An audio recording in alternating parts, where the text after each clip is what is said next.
Miren, muchachos, el núcleo es considerado uno de los organelos más grandes que presenta la estructura citológica. En, este, en esta estructura, de manera peculiar, vamos a encontrar algunos detalles que son únicos. Miren, uno de ellos. ¿Ya pueden ver la imagen, muchachos? Sí, doctor. Sí, doctor. Genial, gracias. Entonces, miren, en esta imagen lo que vemos es la membrana nuclear, los poros nucleares,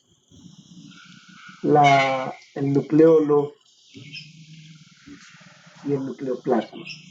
Les decía que de manera singular, la membrana o envoltura nuclear, muchachos, tiene dos capas, comprenden, dos capas, o sea, va a tener 4 subcapas de fosfolípidos. En cambio, la membrana celular tiene una capa dividida por 2 subcapas de fosfolípidos. Acá hay 2 capas, cada una dividida en 2, 4 capas de fosfolípidos. Hay una membrana nuclear externa y hay una membrana nuclear interna. La membrana nuclear externa es una membrana de 6 nanómetros de espesor, lo mismo que la interna. Entre ambas hay un espacio que se denomina espacio perinuclear o cisterna perinuclear también. Se dice que este último espacio podría comunicarse con la luz de los saclos y las cisternas del retículo endoplásmico rugoso. Por eso es que la membrana externa, chicos, está relacionada precisamente con este retículo y también está relacionada con un filamento intermedio que es la bimentina, quien va a mantener en su posición el núcleo. En cambio, la membrana interna relacionada con todo el contenido nuclear, de 6 nanómetros también les decía de espesor, va a contener o va a estar relacionada mejor así con otro filamento intermedio, la lámina nuclear. Estos que son un grupo en realidad de elementos filamentosos van a ser muy importantes en primera instancia por el sostén que vayan a producir y en segunda porque van a tener la capacidad de ensamblar esta membrana luego de que la célula ha sufrido mitosis. No se olviden que durante la prometafase la membrana nuclear va a ir desapareciendo para precisamente restablecerse en la fase G1 gracias a estas láminas nucleares. Ahora, cuando hablamos del poro nuclear, fíjense que el poro como tal es un agujero. Estamos de acuerdo todos, mide 80 nanómetros de diámetro. Pero cuando hablamos de poro, chicos, cuando hablamos de poro como un complejo, el complejo del poro nuclear, sin duda tenemos que integrar a ese agujero otras estructuras. Por eso mismo se describen 3 anillos, un anillo citoplasmático, un anillo radial o luminal y un anillo nucleoplásmico. Cada uno de estos anillos están formados simétricamente por 8 proteínas que están alrededor. Por ejemplo, el anillo citoplasmático tiene filamentos que van con destino al citoplasma y que son importantes durante el transporte. Inclusive acá en la parte de la luz hay una estructura que se denomina tapón, que antes se denominaba transportador. Y hasta ahora, fíjense, miren qué ironía. Hasta ahora no se sabe con exactitud si realmente es un elemento que favorece el transporte a través del complejo del poro o en realidad son estructuras que están en pleno paso, de adentro hacia afuera o de afuera hacia adentro. El anillo nucleoplásmico lo que tiene son unos filamentos gruesos que terminan en esto que se denomina así, anillo terminal. Y en conjunto esta estructura, por la similitud que tiene con las canastas que conocemos, se denomina canastilla nuclear. Todo este conjunto de proteínas también deben saber que se denominan nucleoporinas. Ahora, ¿cuál es la función del complejo del poro? Cuando las estructuras son entre 11 y 9 y 11 nanómetros, fácilmente pueden atravesar, chicos. Pero si tienen mayor diámetro, el paso se hace mucho más complejo. Y para ello requieren de unas proteínas que se denominan importinas y exportinas. Las importinas van a introducir elementos hacia el núcleo. En cambio, las exportinas van a sacar.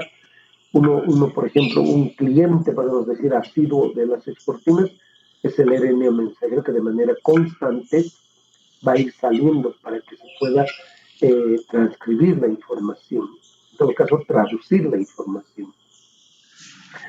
También es menester mencionar que los elementos salen y entran de tal forma que aquí hay una teoría que se llama de la lanzadera, porque de manera constante, como si estuviéramos botando calzados a algún lugar o una piedra, qué sé yo, de esa manera entran y salen los elementos de manera constante a través de estos poros nucleares.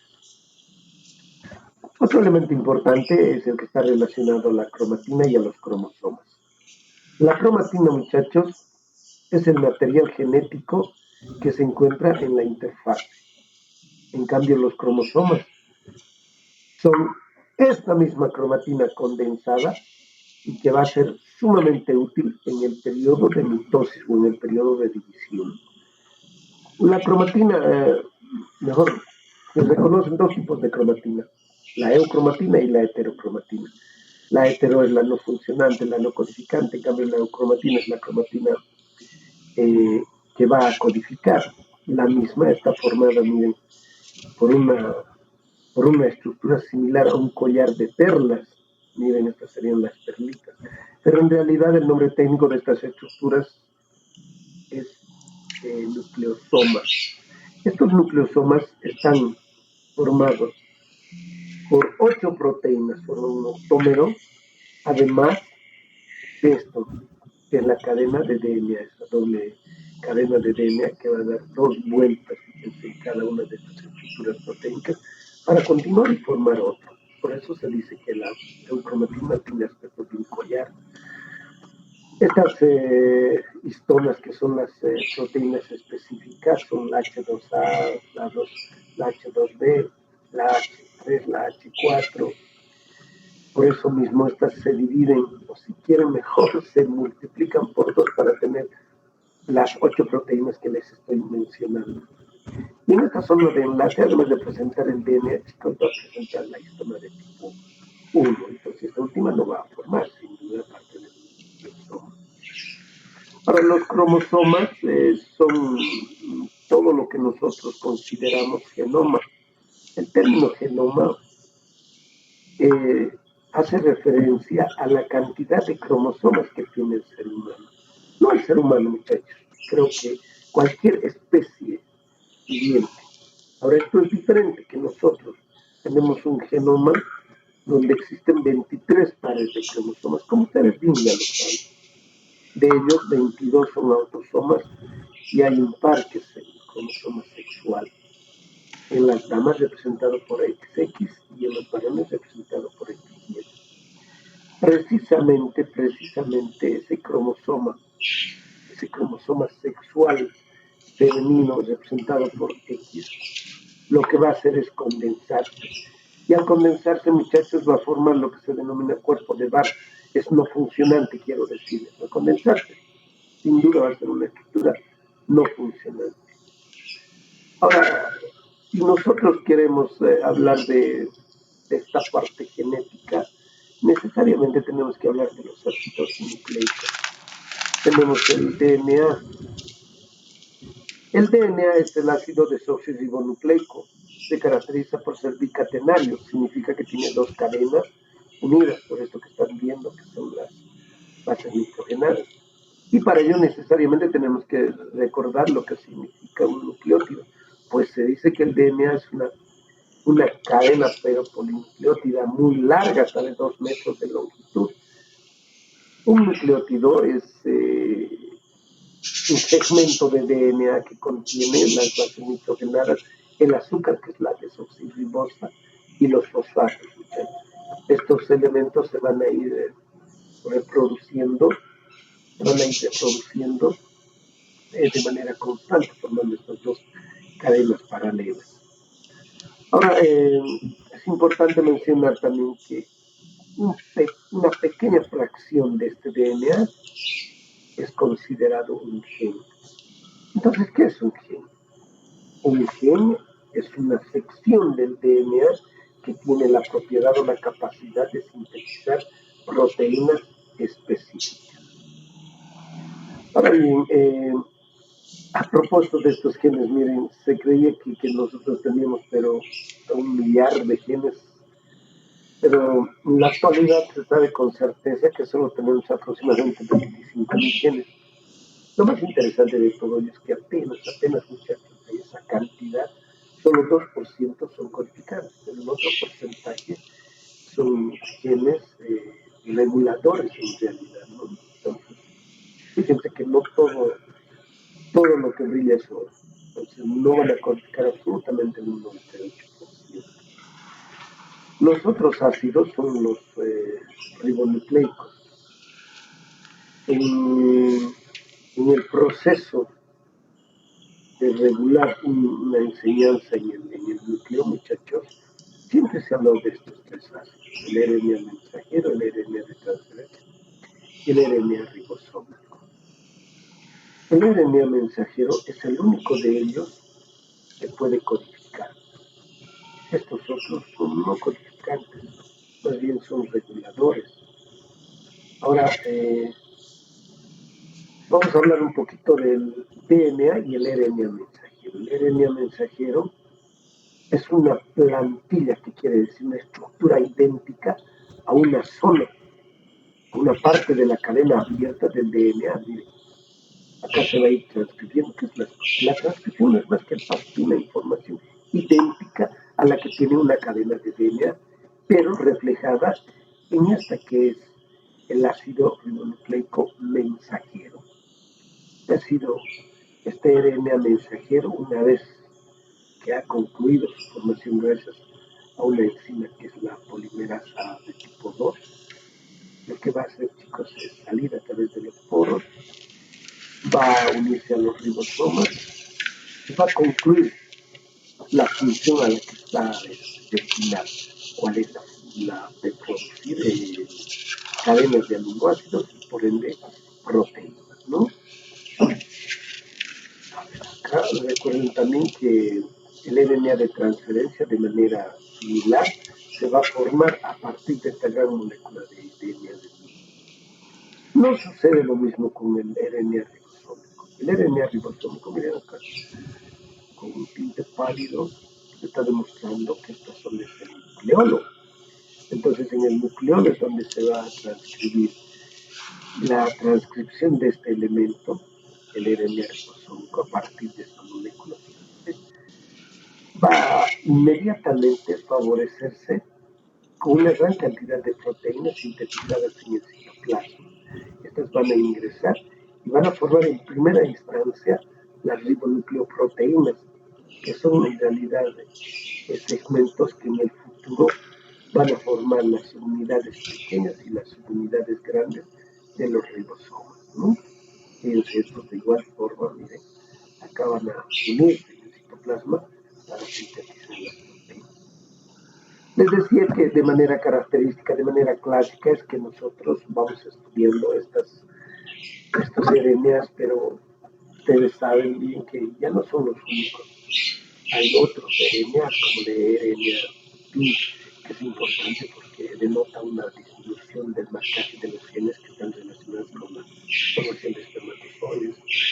Los RNAs LINK, donde se distinguen dos, el H19, importante para los procesos de carcinogénesis, y el SIX, que es importante en la condensación del cromosoma X en las damas.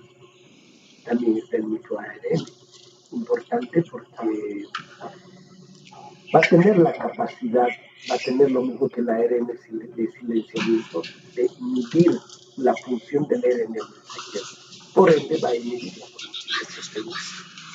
Y este microARN también tiene la capacidad, lamentablemente, de provocar un alto a las apoptosis, favoreciendo una eternización de las células que terminan degeneradas, y por eso mismo va a favorecer el proceso inclusive de carcinogénesis.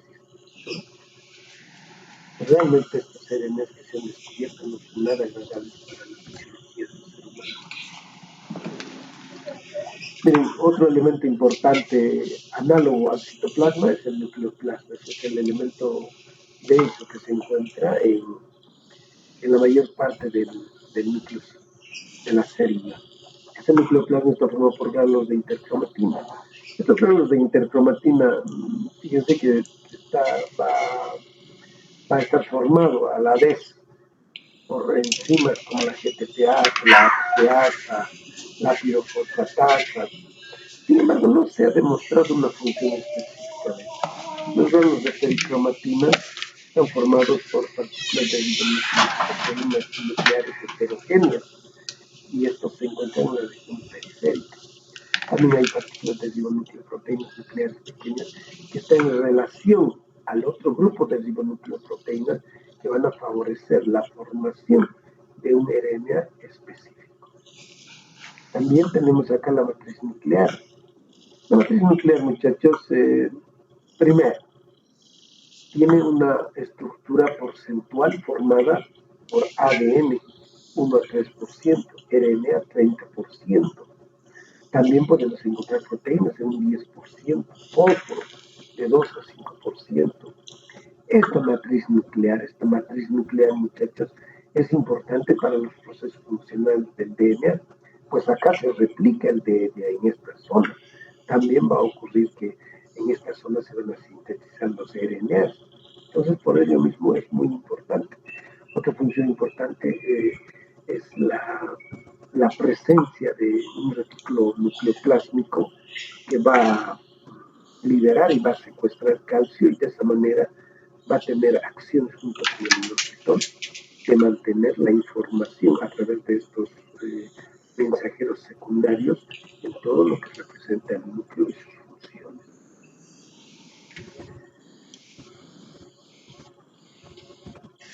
El nucleolo es otro elemento característico del núcleo. Lo primero que debemos recordar es que la célula tiene membrana, el núcleo tiene membrana, el nucleolo carece de membrana. Puede haber 1, 2, 3 nucleolos en el interior de la célula. El tamaño del núcleo está relacionado a la funcionalidad secretora. Por ejemplo, en el fibroblasto, que es la célula que mejor secreta, estos nucleolos van a ser muy prominentes. Están formados por un centro fibrilar de tinción pálida. Este centro fibrilar de tinción pálida del nucleolo se caracteriza porque está formado por un DNA inactivo y por eso mismo la tinción, para que me entiendan, no se impregna muy bien y por ello mismo esta zona capta poco colorante y al microscopio se va a ver como una verdadera zona pálida. También está la zona fibrilar. Esta zona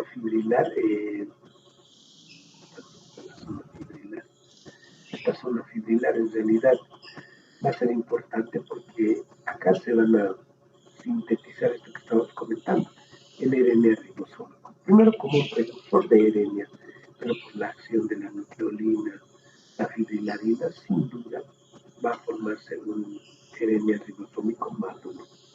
Esta parte granulosa, también es importante porque va a estar encargada de la producción, de la formación de las proteínas de las unidades grandes y pequeñas de los ribosomas. Y la matriz nucleolar es como una especie de fibras que van a mantener adheridas a estas zonas en una sola estructura, como es el nucleolo.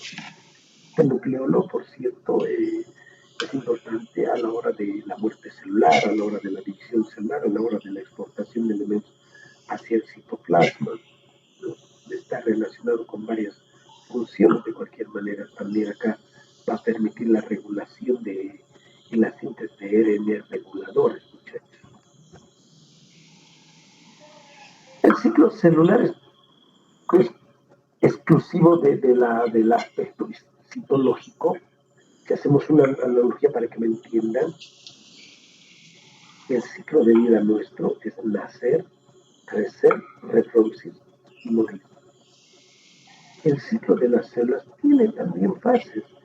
Una fase muy larga que se denomina interfase y una muy corta la que se denomina mitosis. Tiene dos fases.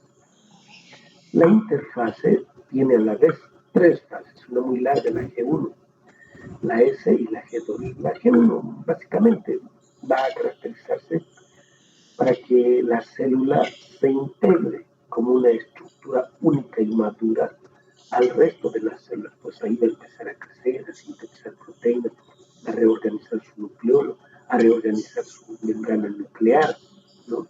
Entonces es una célula que va a terminar de crecer. Y en este proceso también pueden salir de este ciclo a esto que se denomina fase G0.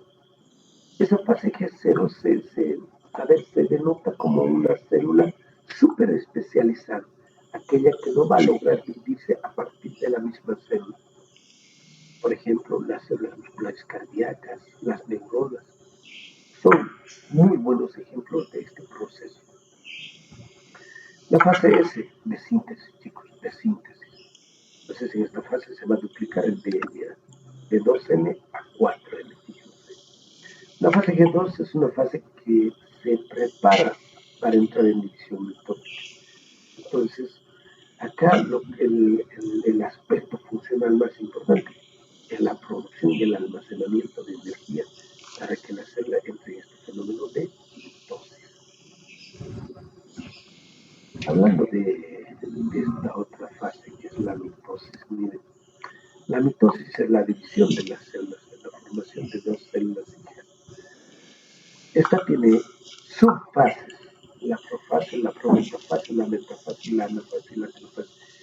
Cada una de ellas con características que le van a permitir a la célula obtener las dos células hijas clásicas, resultado de esta división. ¿No? Miren, la interfase donde la célula está integrada.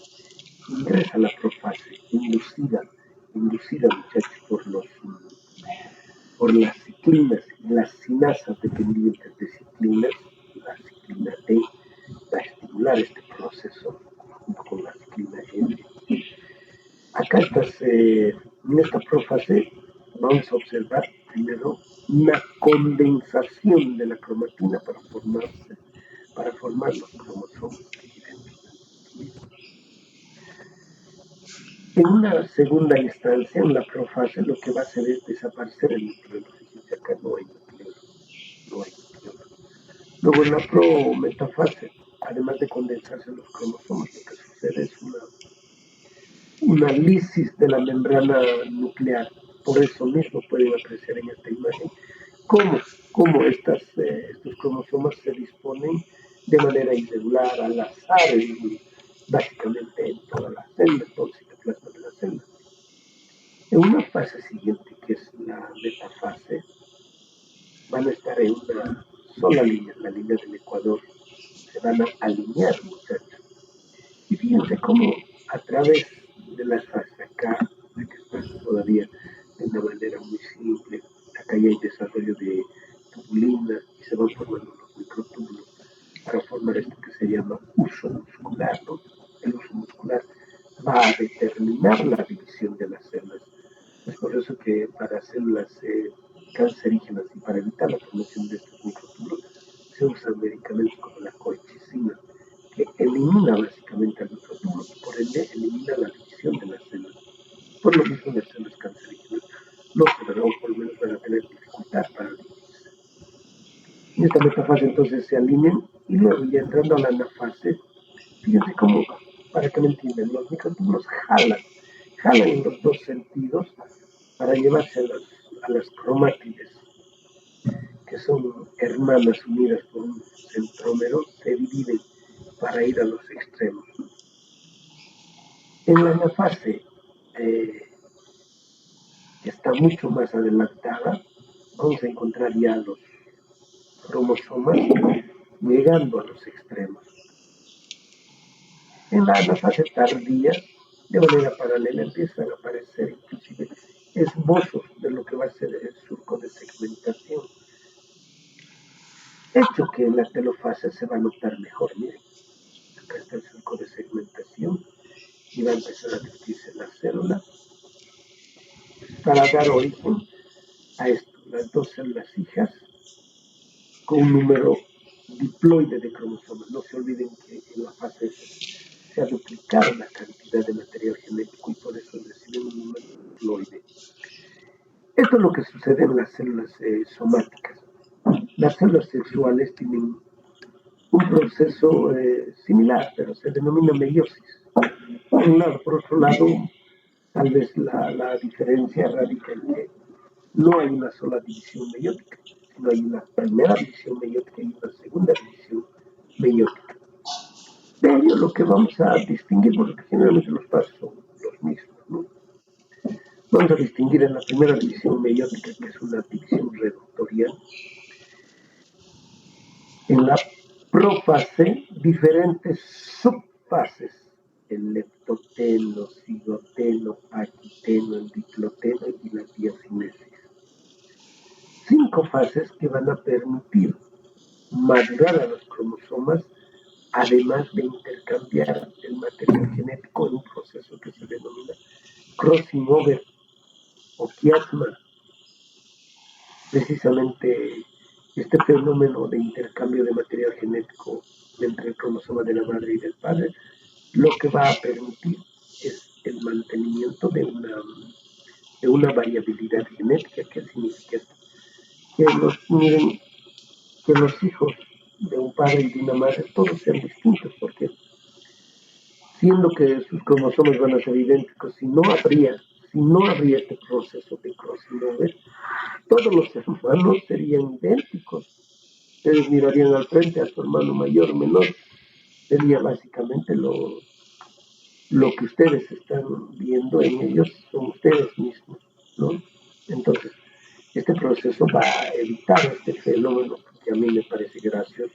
Yo no me imagino sentarme con mis 3 hermanos en una mesa a almorzar y todos parecidos, ¿no? Sería rarísimo, terrible. Pero el resultado de la división meiótica de la primera y la segunda es la obtención de 4 células hijas. Aquí está la diferencia, ¿no? Con un número haploide de cromosomas. Células diferentes con un número haploide de cromosomas. La apoptosis y la necrosis son procesos de muerte celular. Nomás la apoptosis es una muerte celular decente. La necrosis, miren, eso es como si la apoptosis es como si alguien se muriera por viejito, ¿no? Haciendo una analogía tonta. La necrosis sería como si alguien hubiera aplastado un auto. Entonces, la apoptosis es una muerte fisiológica y la necrosis es una muerte patológica. La apoptosis es dependiente de las caspases, la necrosis no. Es dependiente del trauma patológico o mecánico que va a provocar la lesión y la muerte posterior de las células, ¿no? La apoptosis tiene fenómenos intrínsecos y extrínsecos. Los intrínsecos están relacionados básicamente con los mitocondrios, los extrínsecos con todos aquellos elementos que van a formar para que sean reconocidas como células envejecidas, donde las proteínas van a ser los elementos que van a ir desapareciendo de a poco. La proteína es sinónimo de vida. Entonces, las proteínas de la membrana celular también van a ser líticas y en ese momento va a empezar a perder su vitalidad esta célula, ¿no? En cambio, la necrosis, muchachos, puede ser, les reitero, por un fenómeno patológico, como el proceso de hipoxia que puede existir en las células cardíacas. La hipoxia lleva a una anoxia y la anoxia lleva a la muerte celular por necrosis, una muerte patológica.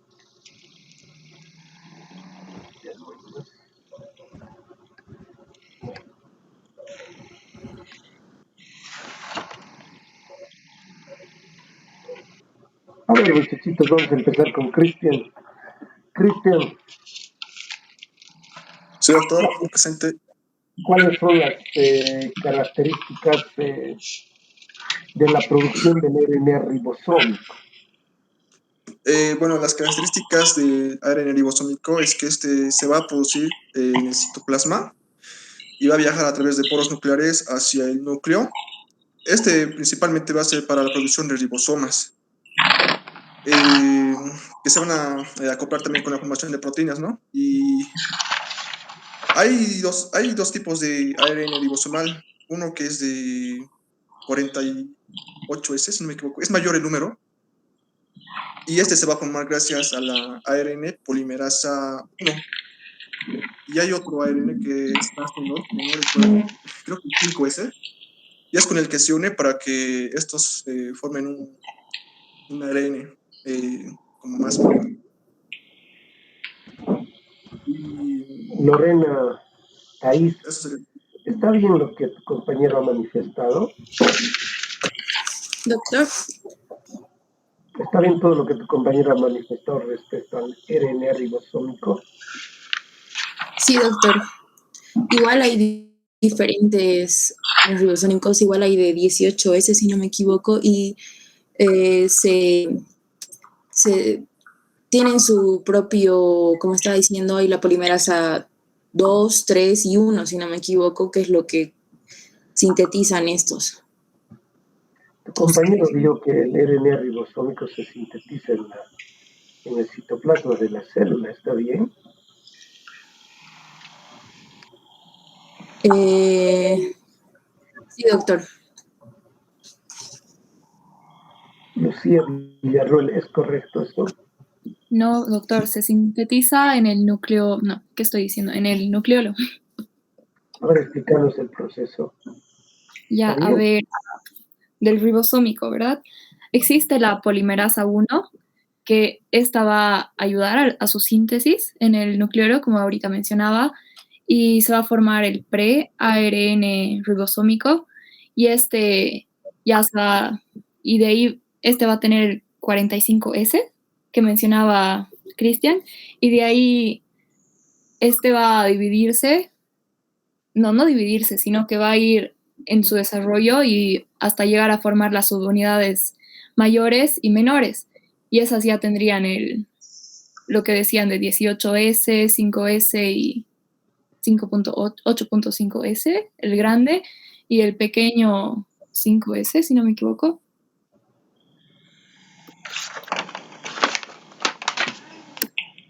Ricardo Montaño, ¿cómo se sintetiza el RNA ribosómico? Es cierto que se sintetiza en el nucleolo, pero ¿cómo es el proceso?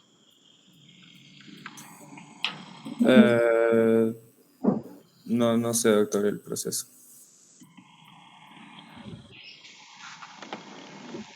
Nayeli Díaz,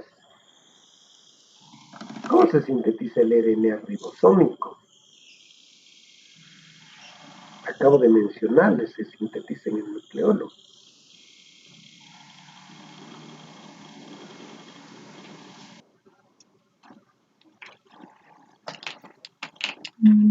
No sé, doctor. Brisa Guara, ¿cómo se sintetiza el RNA mensajero? En otras palabras, ¿cómo se produce la transcripción? Ya, doctor, el RNA mensajero está iniciado por la polimerasa número 2. Este RNA mensajero se saca a través del ADN, que es como que una copia, y se convierte primero en un pre-RNA mensajero que contiene exones con intrones. Después, por medio de un proceso, eliminan los exones o los intrones y se quedan simplemente exones, y recién se convierte en ARN mensajero como tal, el cual se va al citoplasma para que junto con el ARN ribosómico puedan formar las proteínas. Está muy bien, Brisa. ¿Y qué sucede con los intrones?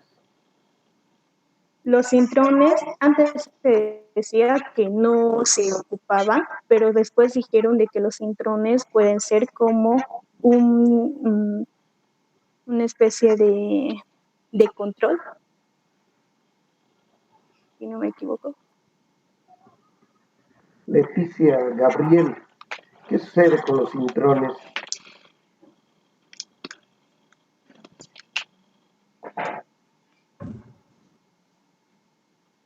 De Aran dentro de una molécula de Aran.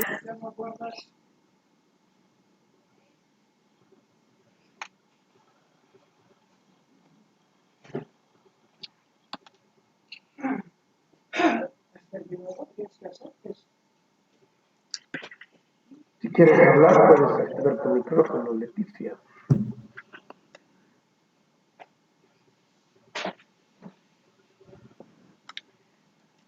Michelle Angie Díaz, ¿qué sucede con los intrones en la formación del RNA mensajero? Los intrones.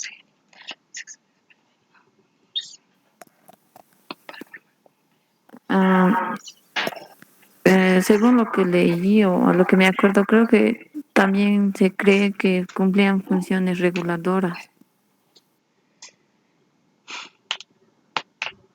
Los intrones, muchachos, por años, por décadas, se creyó que no codificaban nada, pero se ha demostrado que lamentablemente codifican ciertas patologías, como la esquizofrenia, los cánceres, el autismo. A ver, vamos a continuar. María Fernanda, ¿cuál es la función del microARN?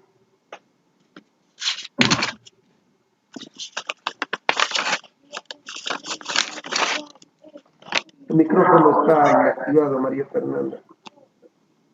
Quiero repetirlo, doctor.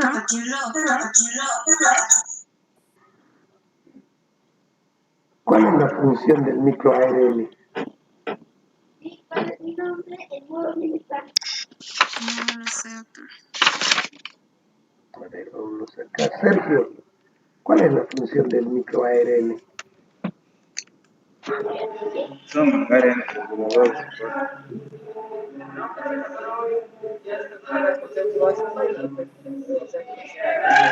¿Me escuchas? Te estoy escuchando, Sergio, dale. Ya, son ARN reguladores.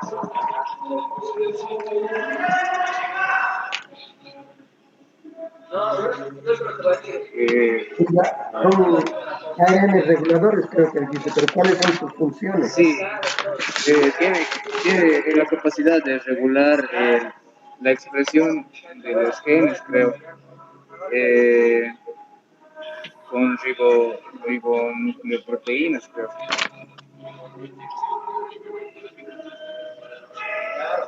Natalia, ¿cuál es la función del RNA? Son RNA reguladores, ciertamente, pero ¿cuál es la función del RNA? Natalia.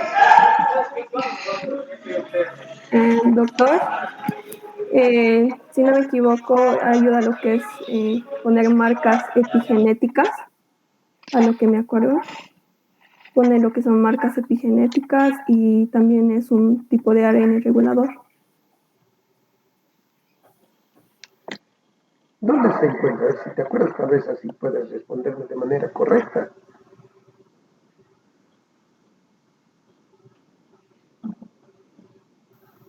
Está en el nucleolo. Si no me equivoco, sí está en el nucleolo. Reprime la expresión. Cristian Centeno. ¿A qué se llama nucleosoma, hermano? Los nucleosomas se lo llaman así, es parte en sí de las cromatinas, y estos nucleosomas están envueltos por las moléculas de ADN, que estas en sí en conjunto van a formar los cromosomas. Y los nucleosomas van a estar compuestos, si no me equivoco, por un octámero de proteínas tónicas, que van a ser H1, H2A, H2B y H3. No recuerdo, son cuatro proteínas tónicas que estas como se duplicarán, como si fuera el doble, por eso forman el octámero y eso, doctor, sería. Más que todo, estos forman el cromosoma, sería. Lorena, ¿cuáles son las histonas que forman el nucleosoma? H1, A, H2, A, H3 y H4, doctor. ¿Está bien, Lucía, lo que acaba de decir tu compañera? No, doctor, es H2. Es H2. Es H2A, H2B, H3 y H4. ¿Y la histona 1 dónde está? Ah,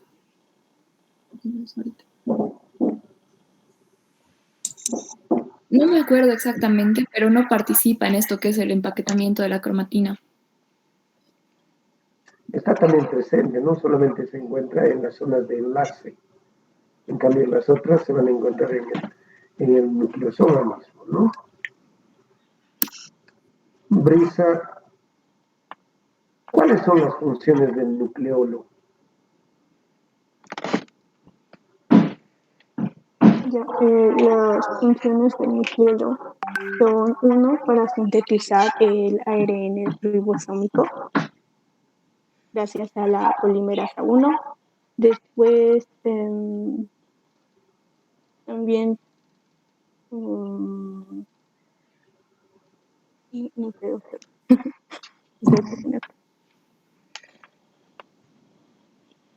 Ricardo, ¿a qué se denomina genoma y cómo está representado el genoma del ser humano? El genoma creo que son las 4 bases de donde se replica el ADN. Si no estoy mal, son la guanina, anina, la citosina y eso nomás me acuerdo. Nayeli, ¿a qué nos referimos cuando hablamos de genoma?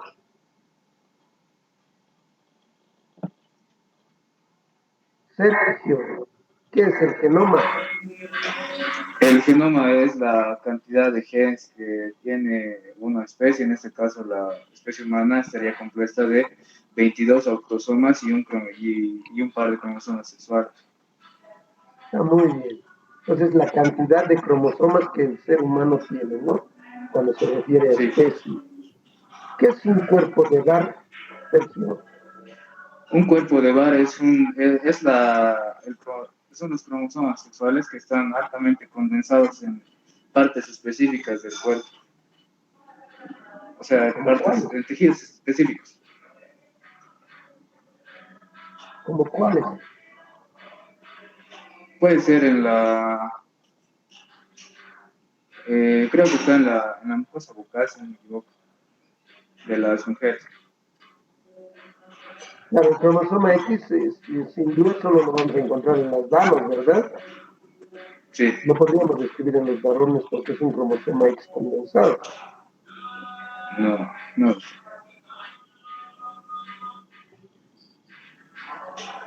Natalia, ¿cuál es la función del DNA? ¿Puedes repetir, doctor, por favor? Sí, claro que sí. ¿Cuál es la función del DNA?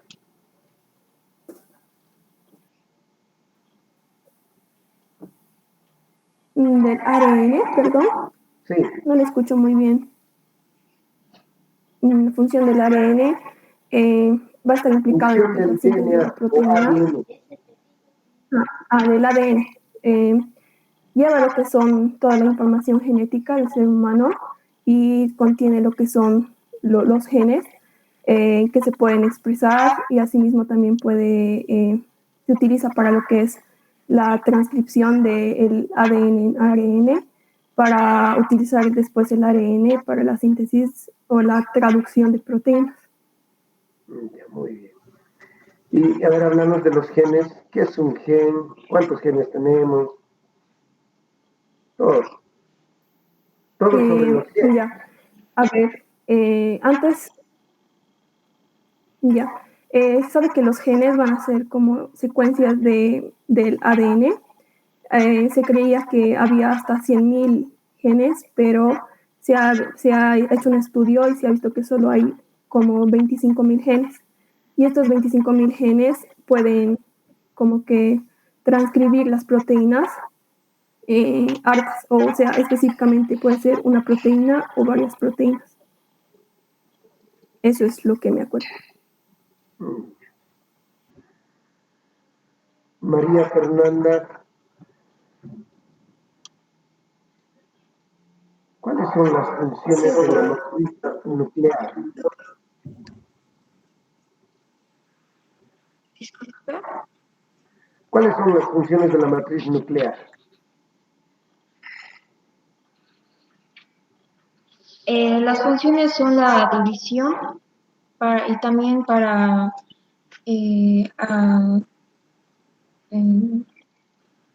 mantener o presentar los poros nucleares, principalmente la división entre el ambiente nuclear y el del citoplasmático. Lo único que relaciona a los ambientes citoplasmáticos e intranucleares serían los poros, ¿no? A ver, Leticia, ¿cuál es la función de la matriz nuclear? ¿Qué funciones cumple?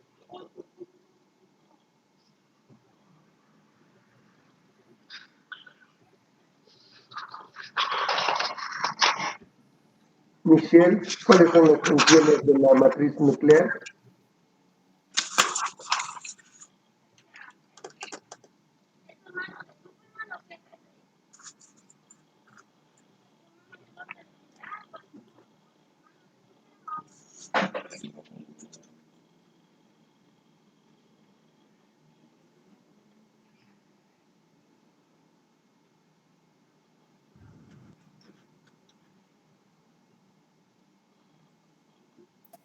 No recuerdo, doctor. Estoy tratando de leer el nombre de su compañera. Abigail Nava. ¿Cuáles son las funciones de la matriz? Replicación, transcripción y el procesamiento de la síntesis del ADN. ¿Cuál es la función de la nucleolina y la fibrilarina?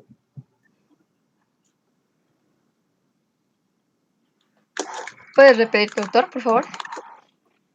¿Cuál es la función de la nucleolina?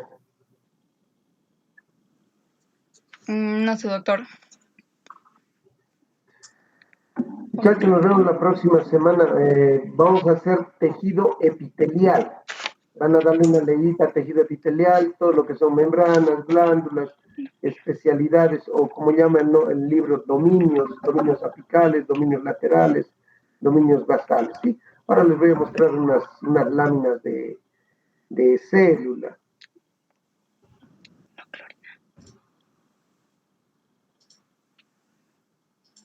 Denme un segundito y vamos a compartir.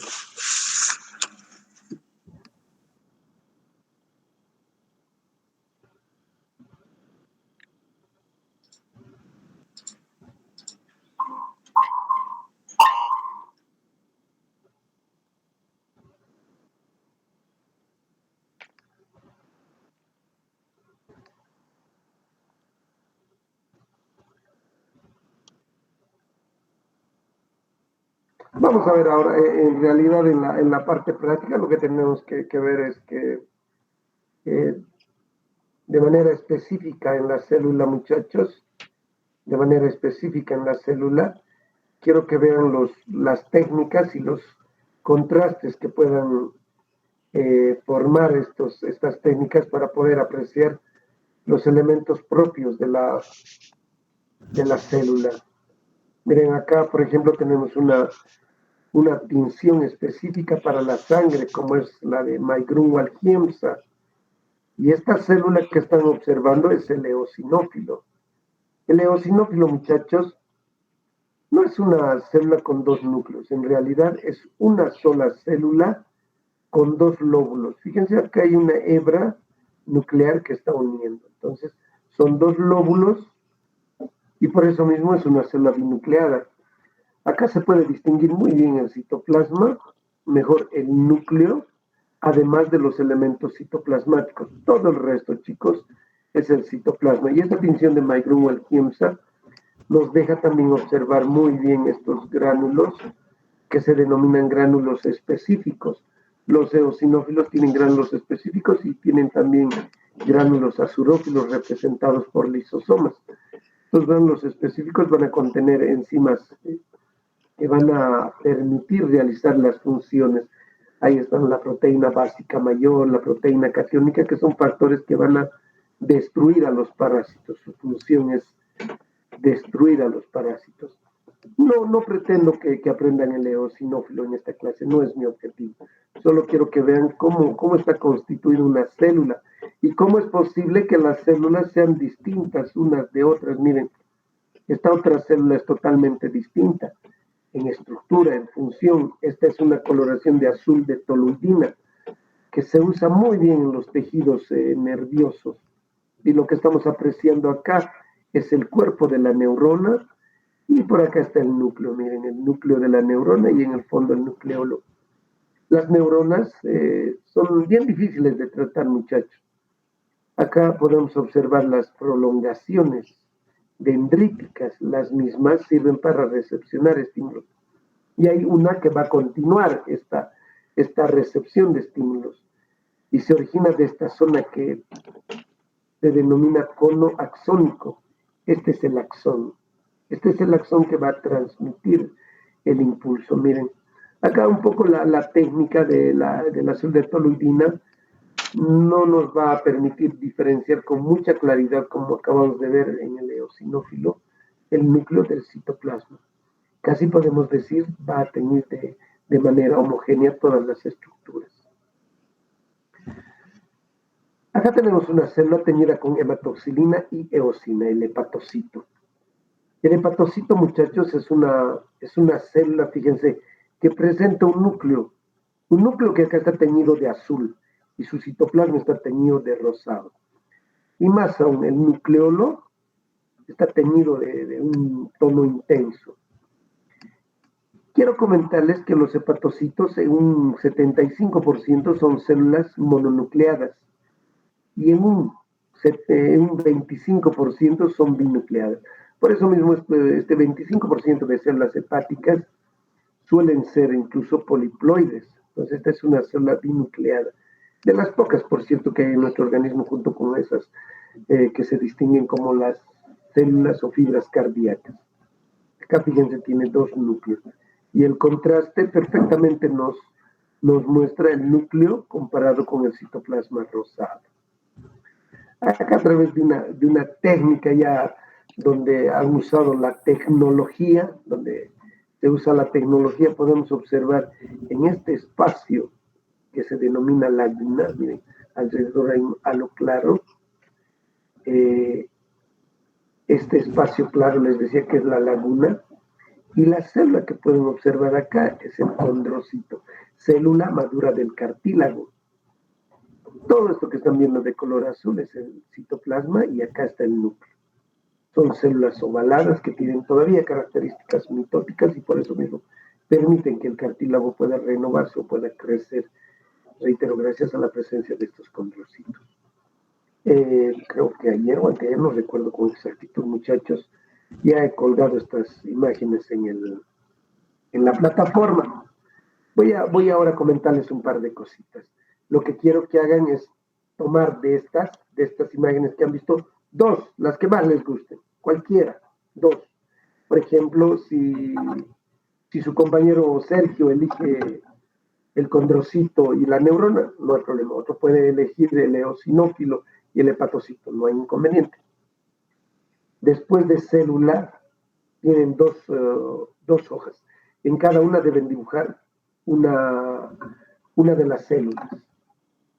La instrucción es clara, muchachos. No quiero que me describan a la célula, por ejemplo, al hepatocito como hepatocito. El hepatocito es una célula poligonal de hasta 12 lados, mide 30 micrómetros.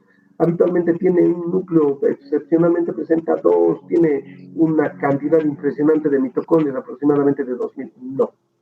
No es el objetivo. Nuestro objetivo en esta semana es aprender células. Así que en la primera hoja, sin considerar lo que dice ubicación, función, no me interesa, porque nuestras hojitas están diseñadas para los tejidos. Entonces, en la primera hojita me van a describir citoplasma, todo lo que hemos aprendido de citoplasma. En la segunda hojita, todo lo que hemos aprendido de núcleo. Así vamos a poder cumplir nuestro objetivo de empezar a describir cada una de estas estructuras. Asumo también que ya tienen todo su texto y en la primera hoja de cada tema hay un trabajo. Antes de iniciar nuestra clase deben realizar ese trabajo. Todos ustedes deben tener el trabajo hecho en su textito. ¿Me han comprendido, muchachos? Si tienen alguna duda, por favor, pregúntenme. No quiero que tengan dudas a la hora de trabajar, porque después veo el texto y me han descrito al condrocito, me han descrito al hepatocito y luego tienen dudas sobre su nota. Miren, no quiero que describan a las células de manera particular, quiero que describan a la célula de manera específica. Citoplasma y núcleo. ¿Se han entendido? Muevan la cabeza, sí. Muevan su cabeza si han entendido. Perfecto, muchachos. Nuestra próxima clase es sobre tejido epitelial y luego vamos a hacer matriz y tejido conjuntivo. Les he dejado también en nuestra plataforma el cronograma que vamos a usar como el avance de esta gestión. Si no tienen ninguna duda, me despido, voy a tomar un tecito para luego pasar clases con sus compañeros, muchachitos. Nos vemos, cuídense, chao, chao. Hasta luego, doctor. Hasta luego, gracias. Muchachos. Hasta luego, doctor. Hasta luego, doctor. Chao, chao.